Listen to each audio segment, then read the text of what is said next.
What up, folks? What it do?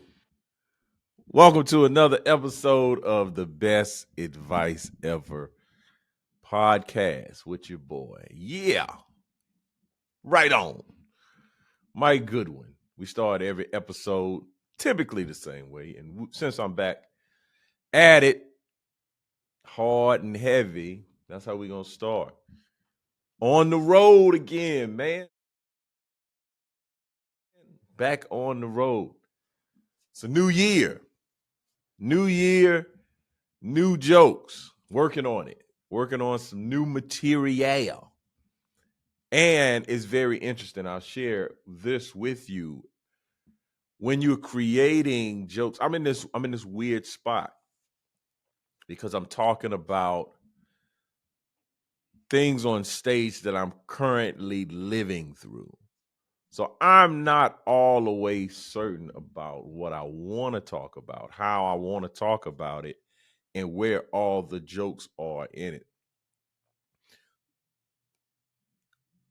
When that happens,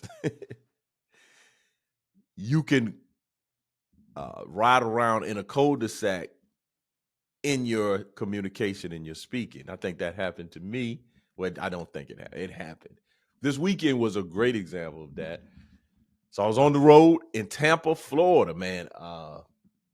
Florida's a beautiful, beautiful state, especially when you start hitting the beaches.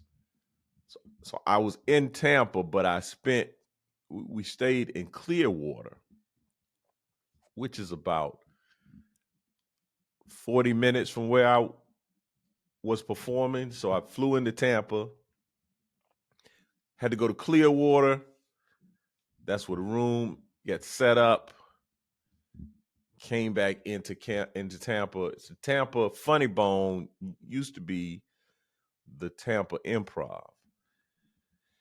And I'm doing the Big Dad Energy Tour. Matter of fact, Rosalind, my beautiful wife, was able to travel with me. She actually will be traveling with me this upcoming week. We're going to Costa Rica. So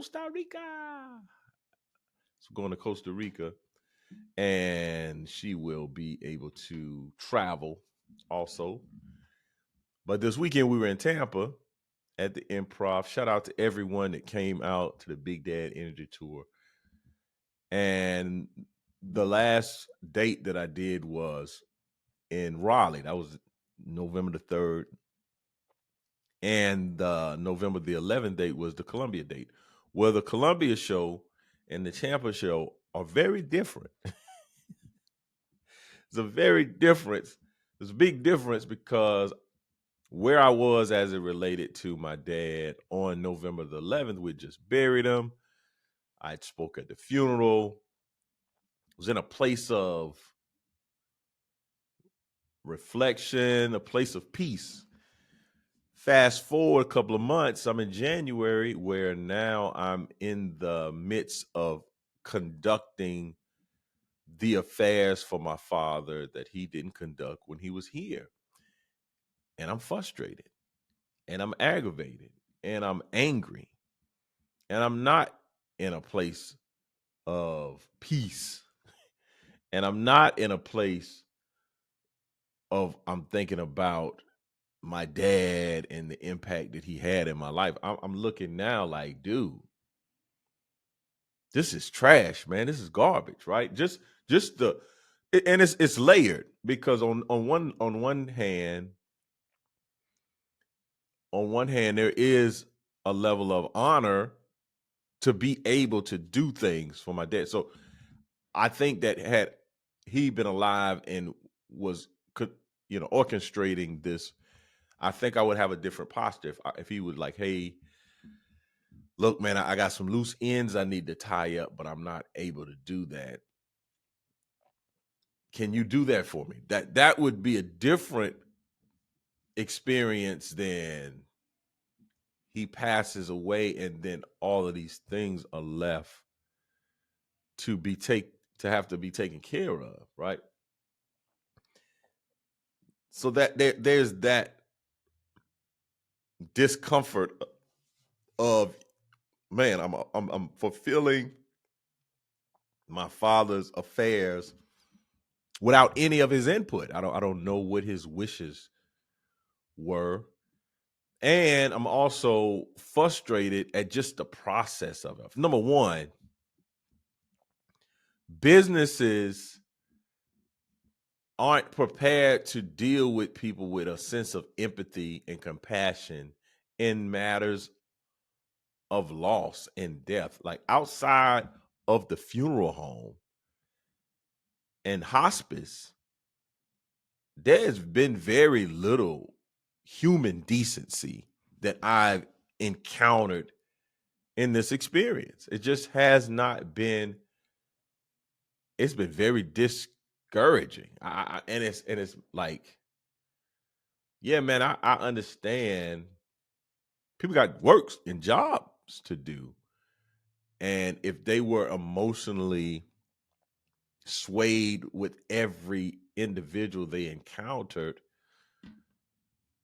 they would be, people would take advantage of them, or they would not follow the law to the rule, to the expectation, or to the criteria that's laid out.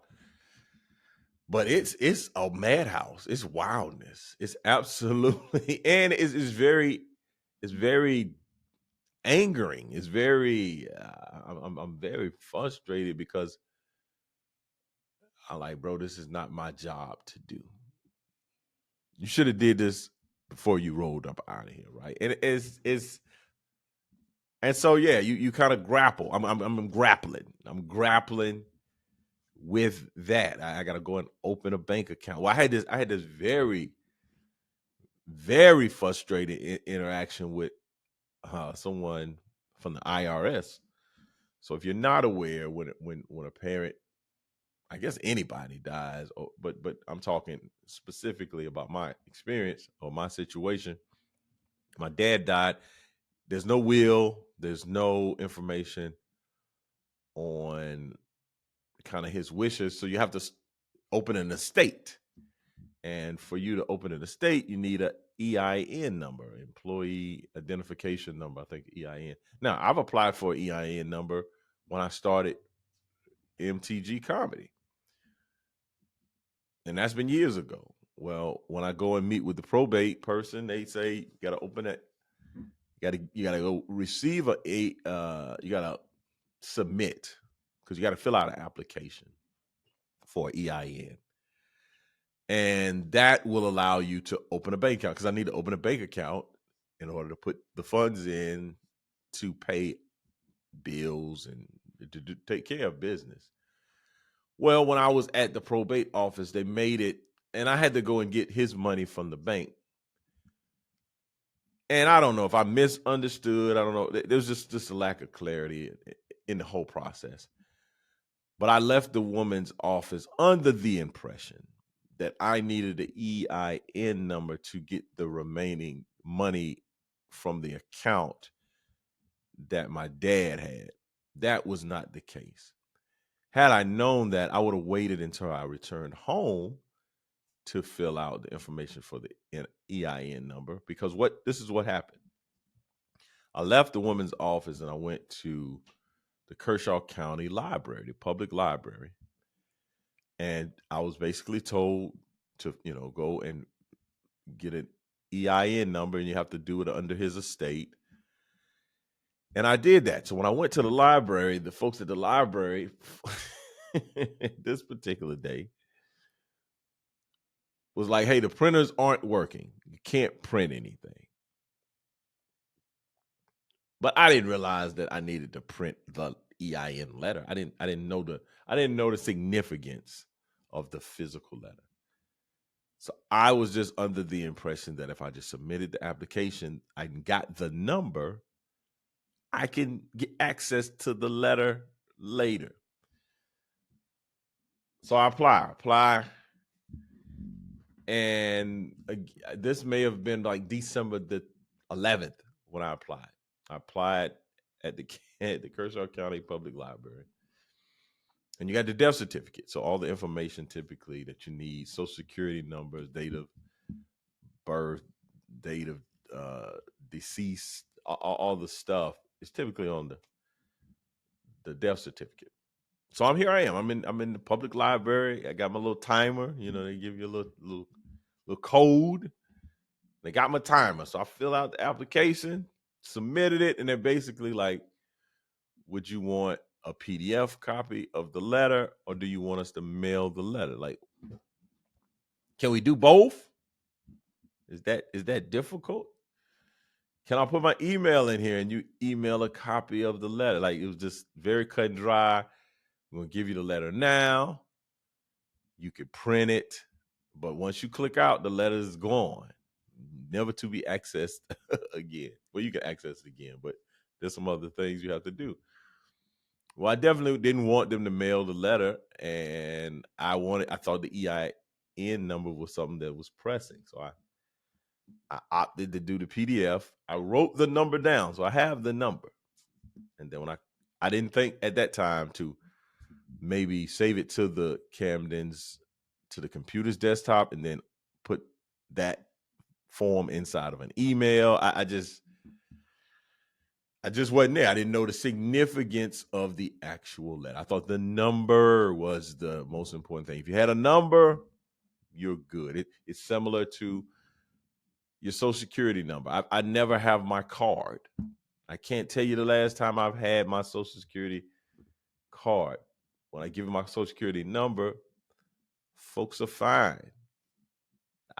My brain was telling me that was something similar. You get the EIN number, you Gucci, man. So I do this. Like I said, November the 11th. Life moves and hustles and does what life does. So last week I was like, oh man, I got to open this bank account. So I go to the bank. I tell the people, hey man, I got to open an account on behalf of my deceased father. Do you have the EIN letter? Don't have the letter, have the number. All right, well, you need a letter. No worries, though, they can fax you the letter. They can't fax it here, but can you receive a fax? I can receive a fax. Here's the number. Call this number. They'll be able to take care of you. Cool. I leave the bank, call the number. Get this woman, she tells me she's there to help. She asked me what was the name of the entity, because now he's not my dad anymore. Apparently, he's an entity. And I'm saying my dad's name, and this person is telling me on the line is incorrect. Now, what I was failing to do was to say Michael Goodwin's estate. I don't know if that's what I named it. That is the name that it automatically gives you. It was December the 11th. I didn't have a copy of the letter. I didn't write this information down. I just thought knowing his name, having his social security number, having his date of birth, having his address would be the things that I could verify that this is the person that I'm talking about. The woman would not. I'm sorry. Unfortunately, I cannot help you until you give me the correct information. So I'm at a loss. Because I'm just like, my dad, only one person. He only had one name. I've said your name. I've said his name. That's not the answer to the riddle. How about my name? That's not the answer to the riddle. She kept saying, I cannot help you until you give me correct information. And I'm getting frustrated. And she's getting frustrated. And I'm like, ma'am, clearly I've made a mistake. I don't necessarily remember the entity name in which I filled out whatever I filled out. But there's some other information I can give you. We cannot go forward until I get that. And I was like, well, can I go back online and apply? She was like, you probably get an error message. I mean, it was wackadoodle. Even to the point I was like, ma'am, can I have some human decency from you? Because I mean, she had a very her posture was very abrasive. She spoke very quickly. You know, we're giving numbers that I had to write down, and she's saying like I went to my son's. My son made the beta club, and they did a pledge, and it was like, As a member of the Beta Club, I will faithfully discharge the duties of a student that has high moral character, active, civil. Like, hey man, break this up. Like, we all can't say this at one time. Let's break it up. So that's how this woman was handling me. Like, she was handling me with no care, minimum care, to the point I said, "Ma'am, do you realize that, like, I'm talking to you about my deceased father? I'm doing business on behalf of my dad that didn't do business for himself, and I'm a little frustrated. So I would love for you to find somewhere in your heart to operate with a sense of decency." And this woman tells me, "Well, I lost my mother too. You know, you're not the only one. You know, baby, you're not the only one that's lost from her." I'm like, and she led me down this rabbit trail because we kept kind of like, "Ma'am, what am I not saying that I need to say?" "Well, I can't tell you what you're not saying. I just can only give me the proper whatever." So we got to a point. I was like, "Man, okay, what's the next step? Because this is not doing anything for anyone." "Well, you need to fax. Well, give me that information, please." So she tells me about this SS4 form that I need to find and fill it out. Like, even in that regard, she's like, if somebody, there's moments in time where people are working with you, and she could easily say, "Hey, what's your email address? I'll forward you the SS4 form. You fill it out, send it back to me." And there was none of that. It was very cut and dry. There was no, "I understand, and let's work through this together." There are protocols that I can't move forward until you give me the information I need, but I understand. Nothing, none of that. No regard, no. And even I think when I called it out, she tried to whatever, but so we basically talked about this SS4 form. She said I could fill it out, fax it, and then you got to go online to check the status after 4 days. I'm like, this is madness, right? And then we basically like, "Is that anything else you need?" "No." And she hung the phone up. Like, it was very confrontational. So I go to IRS website and I go looking for this form, and I find the form, and there's a lot. It's like, man, I'm not filling out this form. So you know what I did?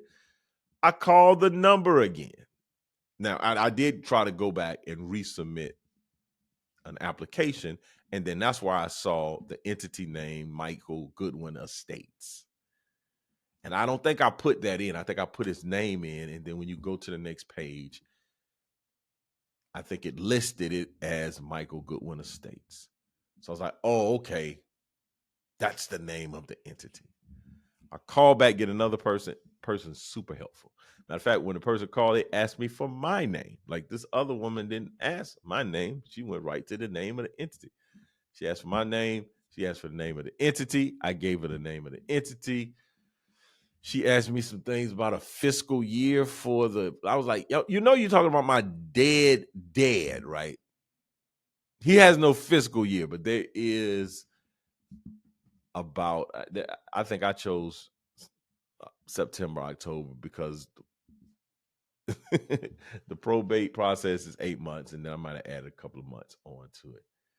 But it was like, yo, y'all are heartless out here. But not the second one. The second one was very helpful. But my whole experience has been that of headache. It's been that of just bumping my head up against brick wall because I'm not using the right word. I didn't get it notarized. There's another form that I didn't. I'm like, this is the first time I've ever dealt with this. So please give me some grace. But that's what we are, man. And I'm talking about this on stage, and it's raw and it's not polished. And it's a little like, woo, where's this guy going, right? But that's the beauty of me, what I'm putting together, because it's real, and I'm experiencing it, and I have to deliver a funny presentation and a great stand-up set, but I'm also having these stretches when I'm bleeding. I'm on stage bleeding, but there's content in that. So that happened more so on Sunday, because I did the set on Saturday, and it was similar. Like I talked about the IRS situation. I talked about dealing with my family members that are that I'm living this out with, and the challenges that they're presenting. And I'm getting, I don't want to say I fall into these like holes, but I get lost down in these little traps, and I'm got to work my way out. And I have, but but that's how you create a stand-up set. Like, if you don't just show up with it polished and shiny, like I have to. And I'm so grateful, because the clubs are the opportunities to do that. I can go in the club and I can do these performances at the various spots. And so that was Saturday, and then Sunday I spoke to Family Life. They're speakers. They do a weekend to remember, and these were their trainers, and they were there. And I opened. I was open. I was transparent, and I was talking about some of the challenges that I had as a performer and as a comedian. And like I said, when the guy was like, I was riding around in a cul-de-sac, and I knew I was, and they knew I was, and it was a real moment. But I love that, because I can go back and pull out the good stuff and leave the things that, okay, let's stay away from that. So the next time I do it, I'm sharper, and I have a better direction. I have some more legs to put on what I'm building. But that's where I was at. So I did that on Friday. I did that on Saturday, and then on Sunday, then returned home, and then I'm back out this weekend on the road, getting it done, but building this Big Dad Energy set again, because I had a talk with a friend of mine that was basically saying, like, the set that I did in Columbia could have been the set. Like, you got it. And I'm like, yes, it can be, but it's not. Like, there's some more that I want to go with. And I understand I have it. I have a good thing, and I could record that and do whatever, but I'm like, nah, man, I'm building this thing. So I got to have an act, but then I also have the act that's emerging out of the act. So I'll be interested to take y'all along on this journey. Now, that was quite a bit on the road segment. Let's get to the segment that everybody is waiting for. It's the best advice ever segment. Very simple advice I'm going to give you today is plan for the plan to not go according to plan. I read that recently. Plan for the plan to not go accordingly to plan.